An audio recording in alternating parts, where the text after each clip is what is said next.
So yeah, any questions around what we've gone through before? Anything around that? Are you keen to know these frameworks? So first question, have any of you looked into any of the sort of the cybersecurity frameworks and what they entail and what you can do with them and things like that?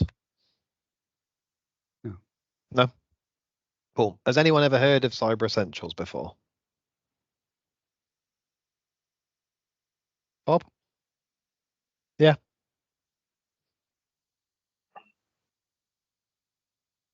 Was that from a previous role, Bob? Or was that something you've looked at recently?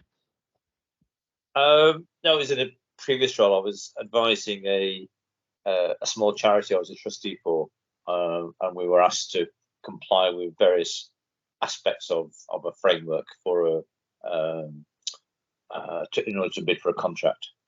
Okay. Yeah, that would have been the Cyber Essentials framework. So, cool. Okay, so for anyone who doesn't know, so Cyber Essentials it's a framework that was born out of, again, the NCSC, so National Cyber Security Centre, and it is what they consider to be a baseline of security that any organisation can implement and should be able to adhere to.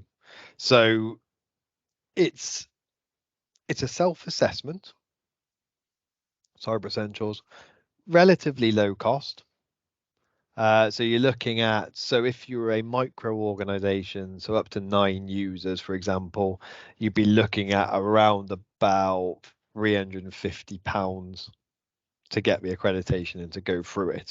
Now, what the accreditation is, as I said, it's a self-assessment, but it is that for baseline, dipping your toe in the water when it comes to cybersecurity governance and what sort of things to put in place. Now, what the NCSC say about this is that the Cyber Essentials controls, if applied effectively, will stop around about 90% of internet-borne cyber attacks. So it will limit the amount of risk that you have as an entity, and they cover sort of 5 key areas. So the main ones: updates and patch management. So making sure that systems are up to date, making sure that things are in place to update those systems regularly. Secure configuration. So again, how you're configuring devices. Now, I appreciate that with yourselves, there's going to be an element of bring your own devices. So you're going to be responsible for the council members and for any volunteers who are accessing your systems and your data to be compliant with this on their own devices, which could be home laptops and things like that. Access control, so how you give access, who you give access to, so that sort of piece there. Malware protection, so making sure that every device that you own has malware protection on it, and bring your own devices have malware protection on it, and firewall management as well. So again, that sort of external boundary of putting your shutters up is probably the best way that I could explain that side of things. So there's 5 key areas it looks at, sorry. And those 5 key areas cover 81 self-assessment questions. Now, some of those are very, very simple to achieve because they're things like, well, the first section, which is about 10 questions, is all organization details, so organization name, address, who's in charge, stuff like that. Really simple to complete. So you knock it down to 71 straight away. And then you're probably looking at things like, what computers, what version of Windows are you running on each of your computers? What version are you running across your Macs? Are you updating applications within a 14-day period? So like, it's probably a question for all of you. Do you provide any equipment to staff, or is it all bring your own device? How is it all set up with each of you? Staff are provided with council equipment in all cases, Okay. even when they're working from home. Councillors, of course, are a different matter entirely. They're all on their own equipment. But they're almost, I suppose, councillors are almost like external consultants in a way, aren't they? I suppose so, yeah. Yeah. So as long as I'd say you have the right access for them into the system, or you're emailing them stuff in the right way, then I'd say you could consider them out of scope. So it'd just be those members who have got, or the users who have got your systems and your provided equipment to them. What about yourself, Ray? We've only got our own equipment, basically. Yeah. I don't access any other equipment. I get stuff directly from the clerk. I think the clerk's got his own computer. For the rest of us, we've just got our own computers, our own phones. Yep. Okay. Probably not uncommon, is it? What about yourself, Bob? Is that similar for you? Yeah, the clerk has a laptop which has been bought for them by the community council, and the rest of us just have our own laptops and phones. And to be honest, I think that's probably where the biggest worry is. Emails containing council information, etc., is just scattered across various private pieces of equipment. Yeah. So that we could say. Well, just to go back a second on you said it. If you implemented this Cyber Essentials, you're reducing your risk by 90% effectively. But presumably that means that you implement it verbatim. Yes. Okay, so that's pretty impractical, isn't it? With respect. Yes and no. It depends on how. I'm going to go with yes and no answer because okay. The difficulty in the approach in having bring your own devices, you have to have an element of trust with your council members. They're going to keep this up to date. Now, the reason why Cyber Essentials is quite good is because it's an annual certificate. So what you end up doing is every year you will go back to your council members and go like, right, actually, are you still doing the same thing that you're doing this time? So how are you still in place? And then it becomes almost like you could set up regular review meetings throughout the year to make sure that these things are being done. Again, there is an element of trust that comes with it. I appreciate that. So even with Cyber Essentials in general, like this is why it's the entry level to cybersecurity accreditation within the UK, because it is a self-assessment.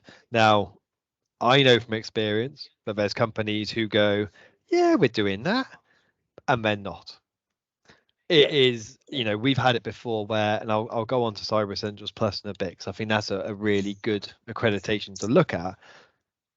Is Cyber Essentials is basically like having an MOT for your car, but driving up to the garage and saying, yes, my tires are fine. And they go, okay. And then they say, yes, the tires are fine. Then you drive off and your tires are knackered because they've got nails rusting out of them and they can see the thread. It's only as good as what you put into it. And it's only as good as how you maintain it going forward. It is a point of time assessment. So it doesn't carry on throughout the year. You don't get regular checks. It would then be up to yourselves as delegated council members, I think is probably the best way of putting it, to then be able to sort of almost police this and almost implement it so that people are doing those basics as well.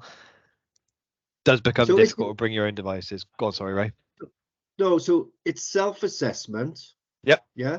And it's self-policing. There's no audits on what people say. Not for Cyber Essentials. You get audited from yourself. So what happens is you fill in a questionnaire. It goes to a certification body like Pure Cyber. We will mark against it, provide you with feedback, and then you get moderated that way. So there is an element of an assessment because we will tell you whether those answers are right or not. But if you then turn around and go, well, John's provided me with feedback and says I need to do this, and then 5 minutes later your answers then change to that, then exactly right. There's no audit against it. It is what the sorry. No, I was just going to say the problem as I see it is sometimes people think they're doing it. They're not being dishonest in any way because their knowledge of cyber is not that good. They think they're doing it when in fact they're not. Yep. Yeah, exactly that. And it is, it's that dangerous element to it, isn't it? Because it is a self-assessment. Now, what I think from the NCSC perspective, they say is that actually it just dips the toe in the water. Now, the reason I put Cyber Essentials and Cyber Essentials Plus together in a slide is Cyber Essentials is a self-assessment.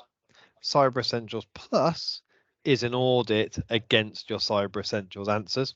So what you would then do is you'd go to the next level of sort of governance and accreditation, and you would do something like Cyber Essentials Plus, which would then we would conduct an audit against the devices against a few prerequisites within there. Again, not foolproof, because it's not going to provide you with everything, because it's only done against the sample size of the organization. So if you had 10 people, you'd be looking at 3 devices, for example. Doesn't mean the other 7. So again, if it was use the MOT analogy, it'd be like going for an MOT and them testing one tire and going, yeah, the rest of them are fine.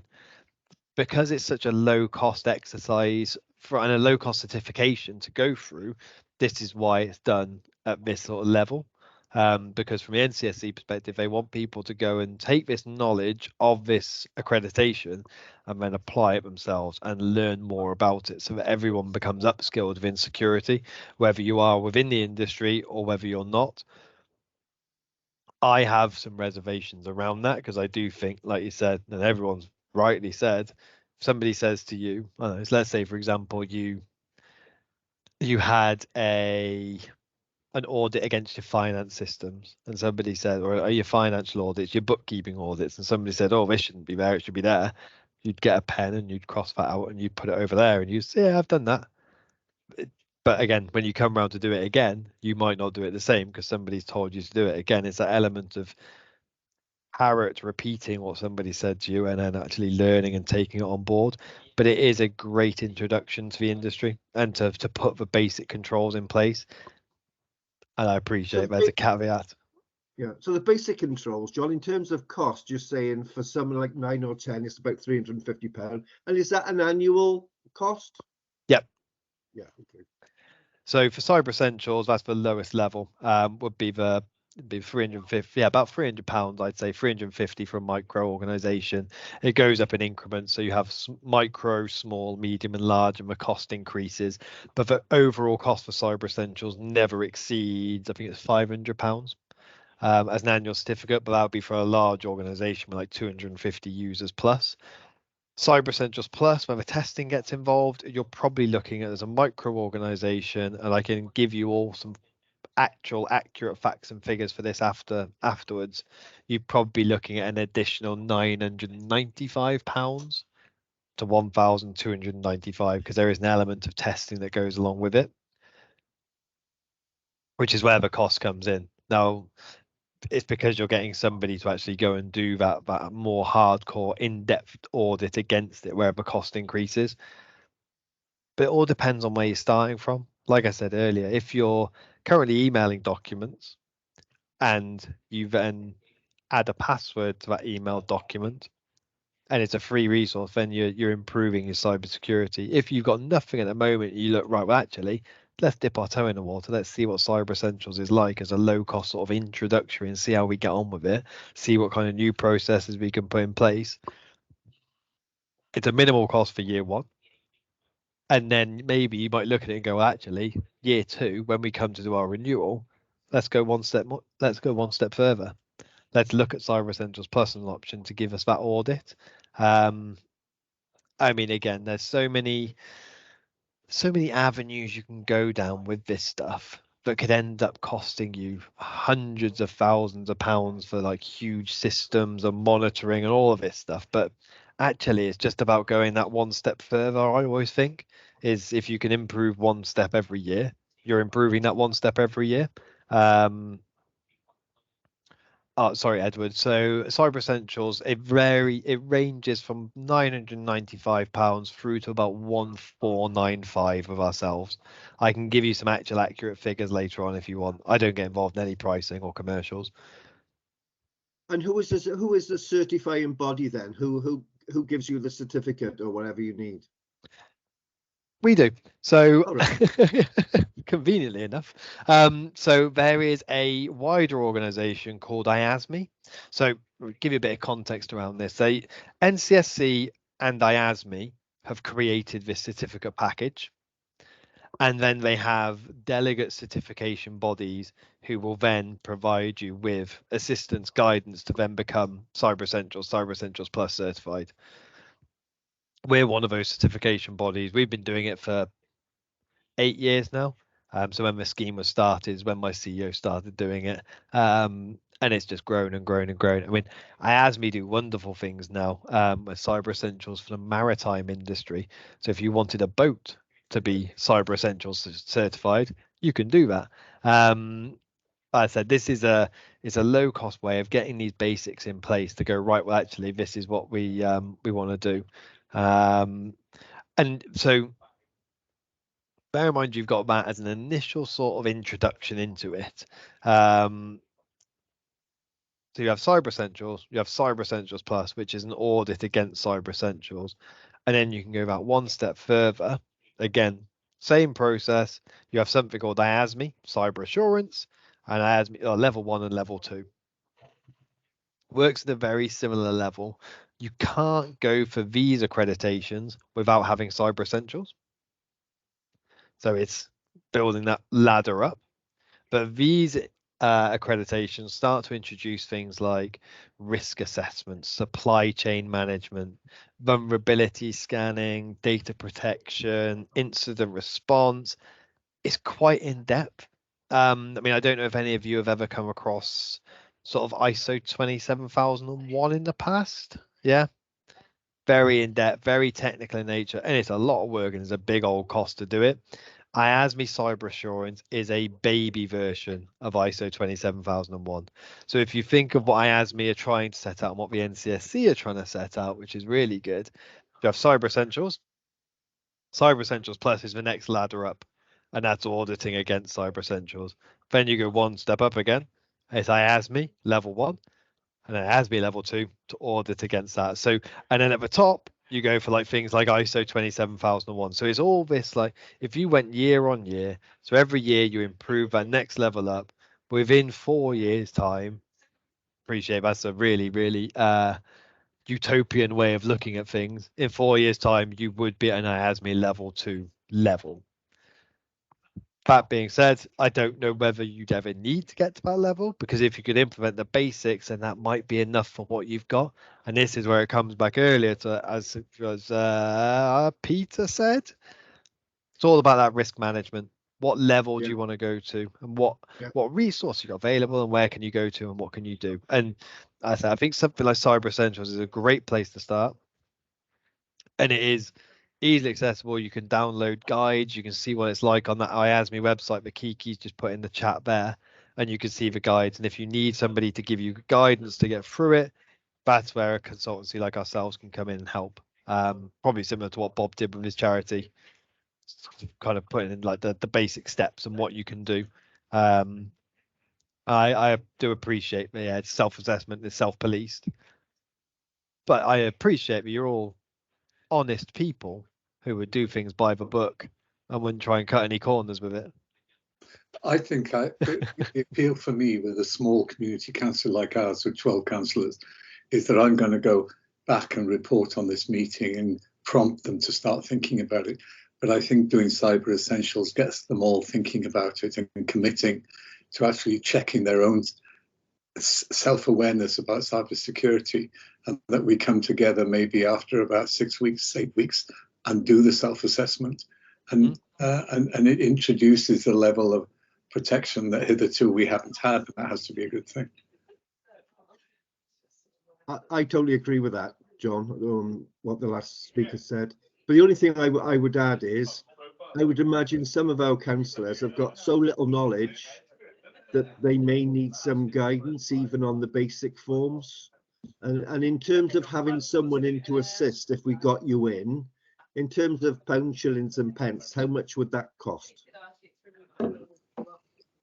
I wouldn't know off the top of my head. It'll all depend on how many users you've got and how much time it's going to take us to actually deliver that, if I'm being completely honest. I mean, usually what happens is, so I'm going to try and say this in a very politically correct way, because usually what happens is a lot of consultancies like ourselves will say to you, right, here's your Cyber Essentials. If you want additional consultancy days, it'll be X amount and you'll pay per day for us coming in and helping you. We tend to try not to work like that, because we think that actually, if we were to give you Cyber Essentials and it's the first time you've ever done it, we can give you guidance, we can give you advice. We never touch systems to change them. because that's not what we want to get involved in. We're an auditing body. If we start touching systems and going, oh yeah, by the way, Ray, oh yeah, you can't pass this because you've got to buy this product and this solution, then suddenly our independence and our auditing and our actual what's the word I'm looking for, value diminishes, because then suddenly we become judged of in like, well, actually, you're just trying to sell us an extra product because it's not compliant. That's not what we want to get involved in. We can give you guidance and advice throughout. And typically for a lot of companies, we just do that anyway.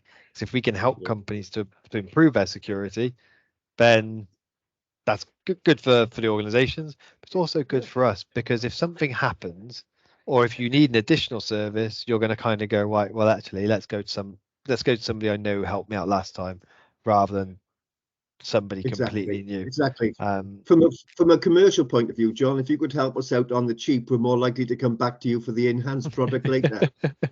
Exactly. It's the way that we've always worked. It is, if you help people out, and we used to do things like pop-up shops. So people would come in and bring us in there like mobile phone and be like, something's happening with it. What's happening? I think something's gone wrong. We had a lot of them where it was the World Cup in where was it? It was Dubai, wasn't it? And the UAE, where the World Cup was. A lot of people came back from that, because they started to see weird things happening with their phones and laptops. They came in to see us because they were like, what's going on here? Turns out they'd left their phone around and somebody had jumped on it and messed about. But yeah, so we can provide advice on that. As I said, I think for yourselves, if you've got nothing in place, there's no point in going to IASME level straight away. You want to go and build that step up, especially if you're going to have to handhold potentially some of your members to go through this. Just to clarify as well, Ray, and sorry, I can see your hand up, Bob. You can put it down. I'm going to come to you in 2 seconds. Thank you. It is one form for the organization. You don't have to do individual ones. It just means you're going to have to collate information for those users, if that makes sense. But again, we've got guidance and help on all of that they can kind of go for. Sorry, Bob, go on. And I'm sorry you had your hand up for so long. No, it's okay. It's all great stuff. I mean, yes, I spent too many years going through 27001 and its predecessors and successors and so on. But at least there you had a document you could go through, and so people could do a self-assessment based on a published document. Whereas here we can't see the document, can we? Unless we sign up for Essentials. Is that right?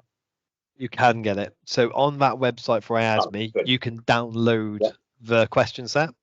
To be honest, I can provide you the question set because their Excel spreadsheet is awful. And again, when you come through to us, what we tend to do, and the way that we do this is we provide you the question set on an Excel spreadsheet. You go through it, and then you send it to us. We provide feedback. It comes back to you. Provide feedback, come back to you. We have that kind of working document that we go through until it's in a compliant state. Now, again, other consultancies that I know about who are certification bodies might go straight away, right, here you are, here's your access to the IASME portal. You have 3 attempts. If you don't get it right, you're gone. Now, and you don't pass and you have to wait for another 3 months, 6 months to do it, and they charge you at that point as well. Now, it's really difficult for us to do that because, again, we want to just keep improving people and keep helping them. So if it takes you 3-4 months to get that information right, and there's multiple attempts at getting it right with also our guidance notes and our advice and jumping on calls with my team, then that's what we do, because it'll put you in a better place. To us, it seems a bit bonkers. You end up having like this one attempt to go through on the portal itself, and you pay upfront to do it. As we use a working document, get you to that level and help to put the stuff in place. Because then, like I said, you end up being more resilient against cyber attacks, which gets you better situation. You're going to come back and do a certification every year. You might then go on and do a Cyber Essentials Plus the year after, and you might try and keep improving because you've had that guidance and support.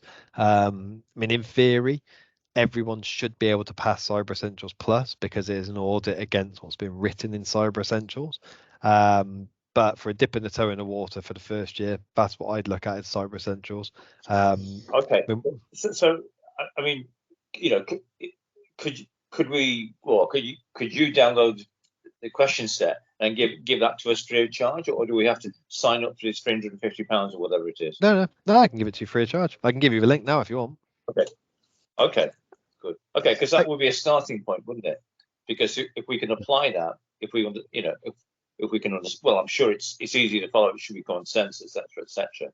And for a small organisation, provided it's done, sensibly, pragmatically, then that's a good start, isn't it? But I always think it's stuff like this, and I'm like, again, you will have some people who do talk like this and say, "Oh no, you come with us and we'll pay and you do this." Actually, it's a free resource. If you Googled it online, you find it, and you can find the IASME questions as well. Now, so from my perspective, if everyone took those questions that are online and implemented the basics of them and implemented what was actually manageable for them, and didn't go through and do the actual accreditation at the end, we'd probably all be in a better place. Because you dip bits in and out and you go, right, well, Cyber Essentials, this is going to be more appropriate to us, and then go from IASME, that's more appropriate from us. So yeah, it's just what you can do. And again, if there's any guidance that we can give around it, we can help as much as possible.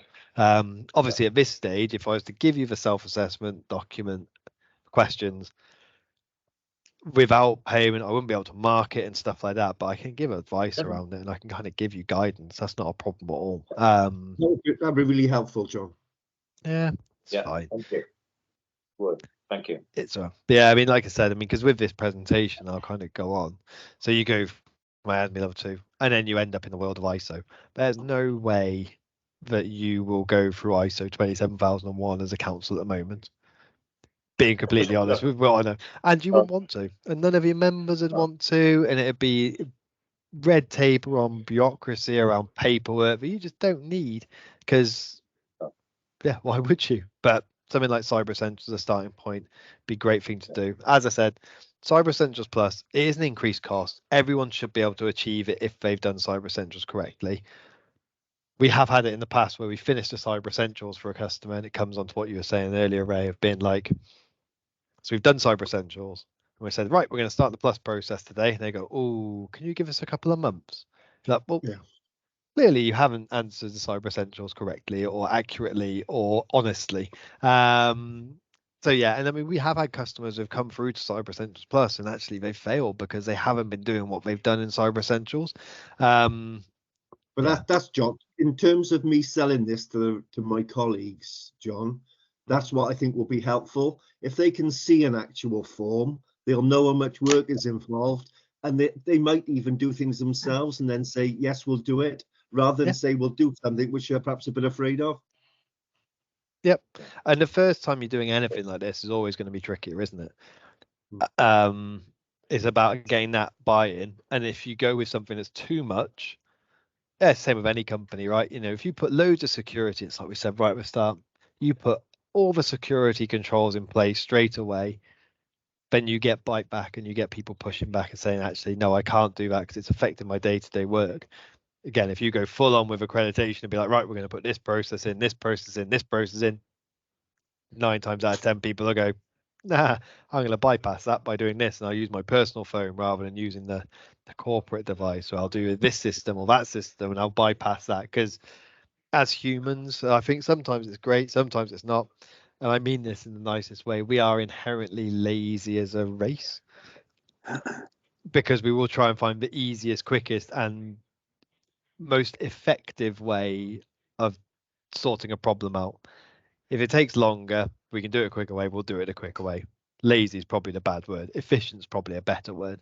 But we are, that's why if you look at all the AI stuff that's coming out now. Everyone wants to use AI to revolutionize the way they work. Well, really, it's just to save them a little bit of time. John, I've just Googled Cyber Essentials self-assessment questions. It's taken me to the ASME website and they're all there. Yes, yeah, there's a link I've just popped in the Yeah. chat as well for everyone as well, for anyone who didn't do that. Yeah, so they're all on there, Peter. I said you can download, don't go for, and I'll put it in the chat as well. You'd need to do the Montpellier questions now because that's the year that you're in. But again, if you do exactly the same, let me just grab it. It has me cyber assurance, the free download of questions and standards. Does anybody have a boat? Do they want to know about the Cyber Essentials Maritime? No. No, fair enough.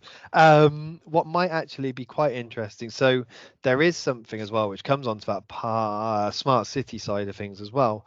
You can do something called Cyber Essentials Internet of Things. Now that's more for manufacturers. So let's say, for example, let's go with Amazon Alexa, because everyone's typically got that or a Dot, haven't they? So it would be that the production house, the manufacturer, will get the accreditation to prove that they are cyber secure from an Internet of Things perspective. It's not something that Smart Town will be able to do. So you can have like a Smart Town who would then go and get assurance that all of their products they're using are secure. It would be for the manufacturers and for the supply chain to provide that level of assurance. Bit of an interesting one again, because again, it depends on what system that connects to and things like that. But from a smart city point of view, if you had a smart city that had that level of accreditation around these devices, then that'd be great. I think it's always, it reminds me of, again, when the internet was born. That sounds awful, doesn't it? But it's, you think of a computer, and when you bought a computer, and I remember my first one was probably an Amstrad, and then you ended up with like Windows 95 and stuff like that. And you bought the computer, and then suddenly you go into Currys or PC World or whatever it was, but then Comet, I think it was, wasn't it? And they turn around and say, all right, you've got that lovely computer. Here's a CD or a floppy disk with the antivirus, but you've got to buy that as an additional purchase. So the computer was created, the internet was created, no security was created alongside it. It's always been a bolt on the side. And that's exactly the same as what's happening from a Internet of Things perspective. Is great, we can do this fancy thing with a doorbell, but there's no security inherently within that makes it secure. It's always a bolt on the side, which is where it becomes a little bit of a trickier situation. I suppose from a cyber essential. Oh, go on, sorry, Edward. John, somebody was asking about, or mentioned about going back and persuading council to go down this route. I don't remember who it was, but if it's any help, we've just persuaded our council through a very short 2-page written report to go for cyber essentials. £600 a year was what we quoted in the report, and the councillors were extremely receptive to it. So if you wanted to, if I could share that report with you, you're very welcome to use it or adapt it. No problem. Excellent, thank you. Have you started the whole process yet, Edward? No, we've just got their approval. We haven't actually started the process of doing it. It was a question of basically getting the buy-in from the councillors, from council, and preparedness to let the staff spend time and £600 on the accreditation. Yep. I'm not sure why it's 600 when you said 300, but I was going to say, feel free to reach out after this if you want. Yeah. Because I wonder whether that's somebody being a bit interesting with the pricing, or whether that gives you an extra level of sort of consultation and support alongside it. It might be. But again, from my perspective, I mean, we've helped a lot of companies go through it for the first time. No problem. Yeah. We have a very we want to do, as a company, we believe actually the right thing to do is to make people more secure. There's no point in saying, we'll make you more secure, but actually it's going to be this much to get on top of it, because then you don't get the buy-in, it doesn't work well, you don't come back year on year. It doesn't really make any sense. And like I said at the start, we've had a lot of companies who have come for us for cyber essentials in the past, and then suddenly we go, well, actually we want to go and do plus. Who are we going to go to? right, we'll go to a company we know and who have helped us in the past, or they have a weird and wonderful situation where they need to go and get something else done, and they go, right, who do I speak to? Because there's a lot of talk there. So with the ISME level, so the instant response and the business continuity plans, there's a lot of push from NCSC at the moment for that. So that's like setting up like a simulation to go, right, there's an incident, what do you do?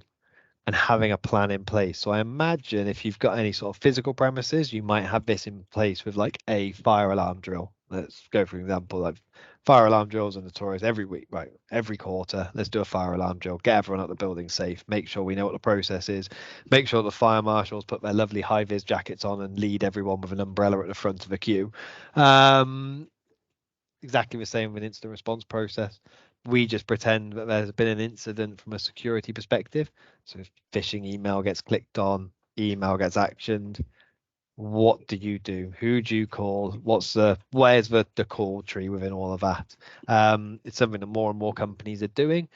As I said, probably those with, and I mean this in the nicest possible way, and I don't mean it sound bad, so I don't want to offend, with a higher level of maturity, where you go to the 27,001 realms and stuff like that is where you'd probably see this more. As I said, Cyber Essentials for where you are, be a really good testing point to go, right, here's our gap analysis.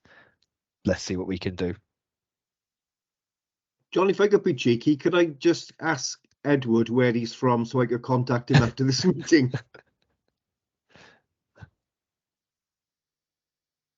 I'm at Newtown Town Council.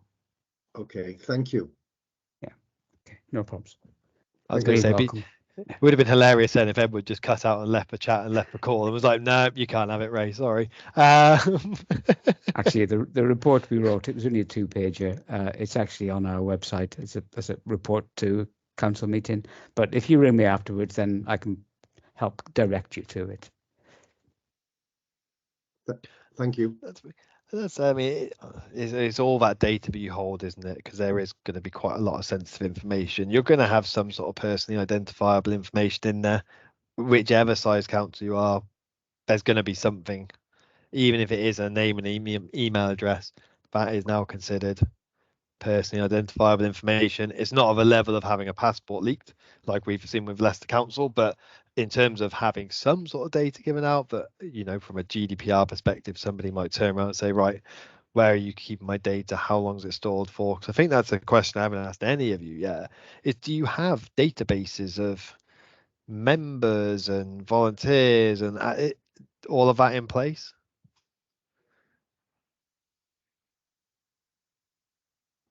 Not individually, but the clerk would. Yeah.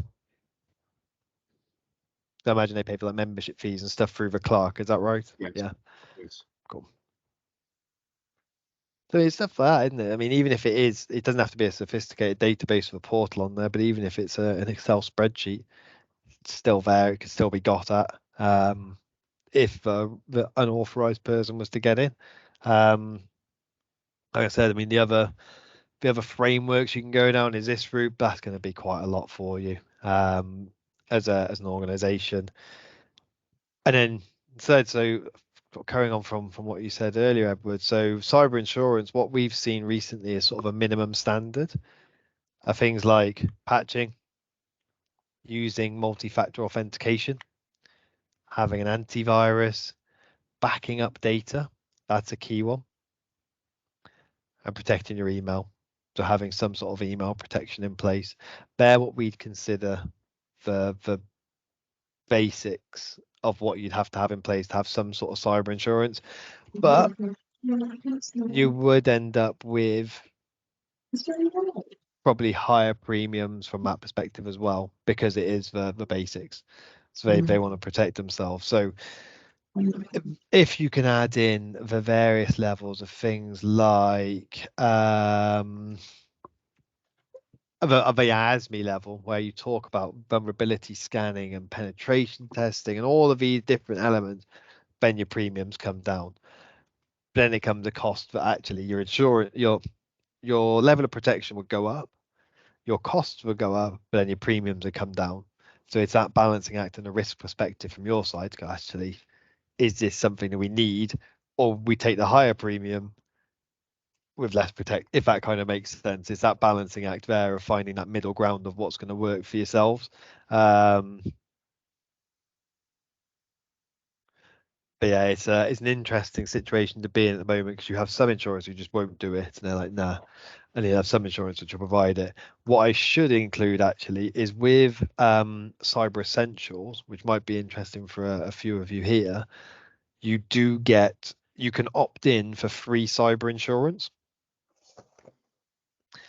The value of it is up to about 25 grand, but there is free cyber insurance if you achieve Cyber Essentials, and it's valid for a year. I can send you the details on it, but again, it's a sorry, Edward. It's just that they're going free cyber insurance. So again, it's it's another way of getting the most out of that money. So it's called cyber liability insurance. I'll throw it across in the chat for you all now. But it's about 25 grand of total indemnity. Now, for some people, that might not be enough, obviously, depending on the size of your organization and the level of revenue and all of that. But for some people, that might actually be enough, and it would mean that you don't have to go through the insurers to get this. You've got cyber insurance through there. Again, there's a link for you on that as well. I believe it's provided through Sutcliffe Insurance off the top of my head. But again, there's loads of information we can provide you on that.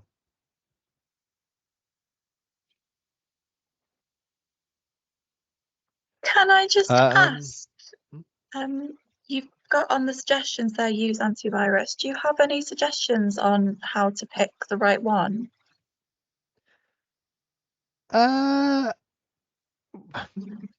Yes and no.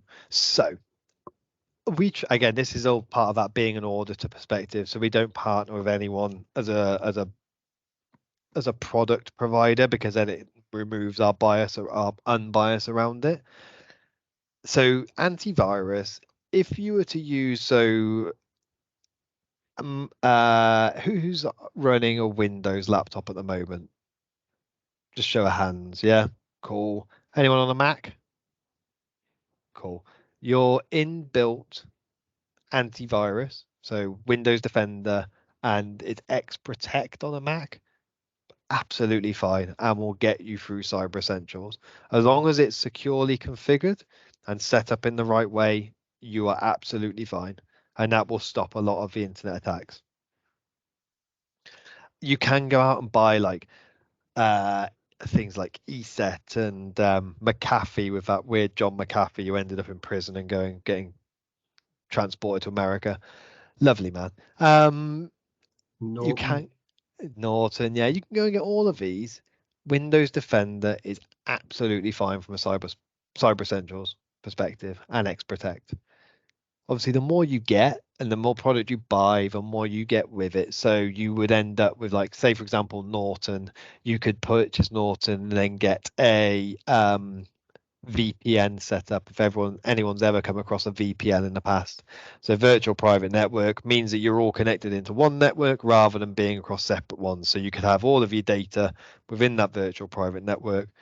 Every one of the councillors has a access to that, but nobody outside of it. So unless that's breached, your data would remain secure.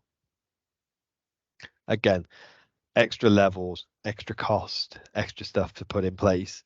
But really, to go through Cyber Essentials, what you've got, you can purchase a laptop, have Defender put on there, and as long as it's securely configured and you're doing the right sort of things, you're absolutely fine.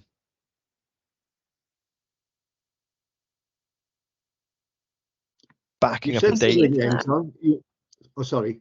I was just going to say, you mentioned the word securely figured. Securely configured, yeah. What would that mean? Because people would say, I don't know if mine's securely configured or not. Yep.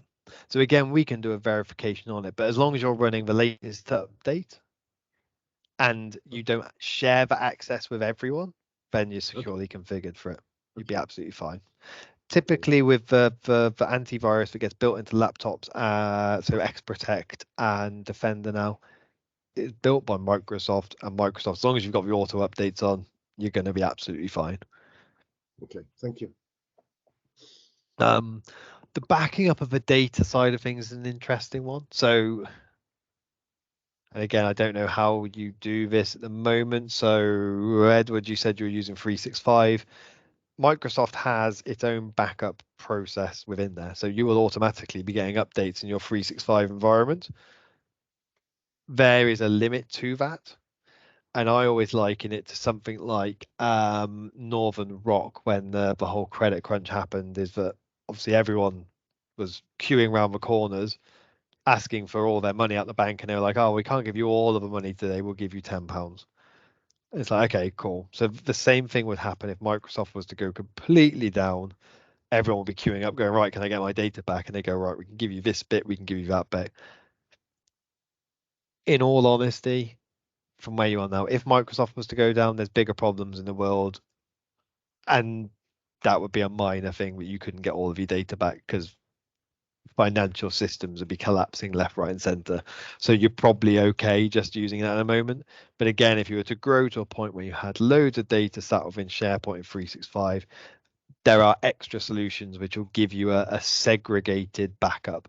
So then you can control that. So if something was to happen to Microsoft 365, you could have all your data and you would immediately go, right, hello, Mr. Google, I'm going to come and use you now instead. And you could put all your data in there.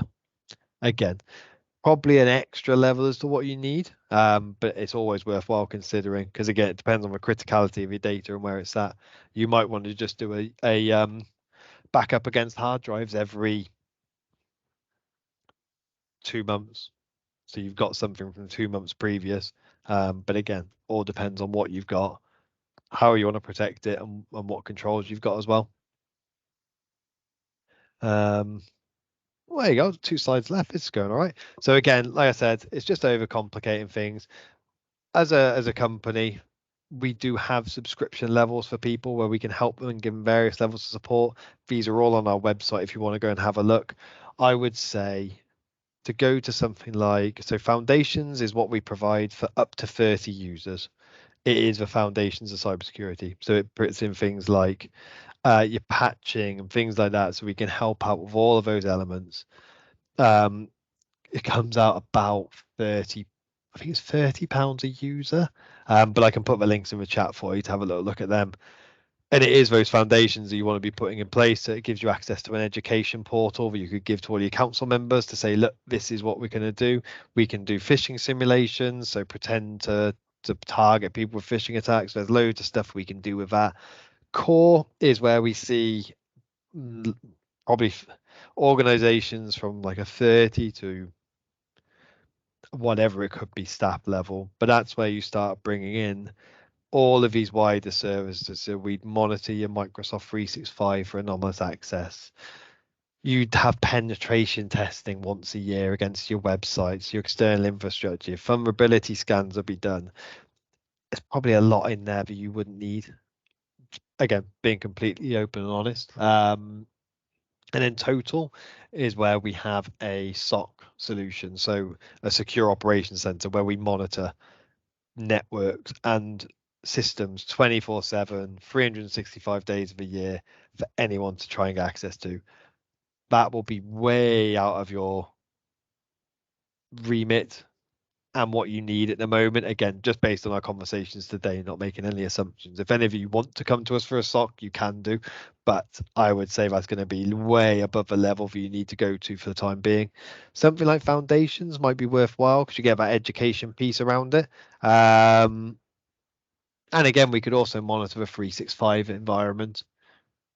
It's probably up to about 30 users, because otherwise then it just becomes non-cost effective, because you've got more and more people. It just doesn't really match up. So that's what I do. But again, I can put the link in there for you. If there is any extra information you want on them, just let me know and I can give you that. But that's as good as a sales pitch as you're going to get from me in that regard, because I'm not very good at the selling anymore. I used to be in sales, but I went far away from it and I don't really like doing it anymore. So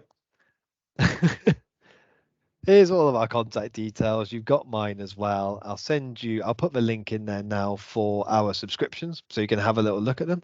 I suppose that probably leaves me with Are there any questions from your side or anything else you wanted to go through?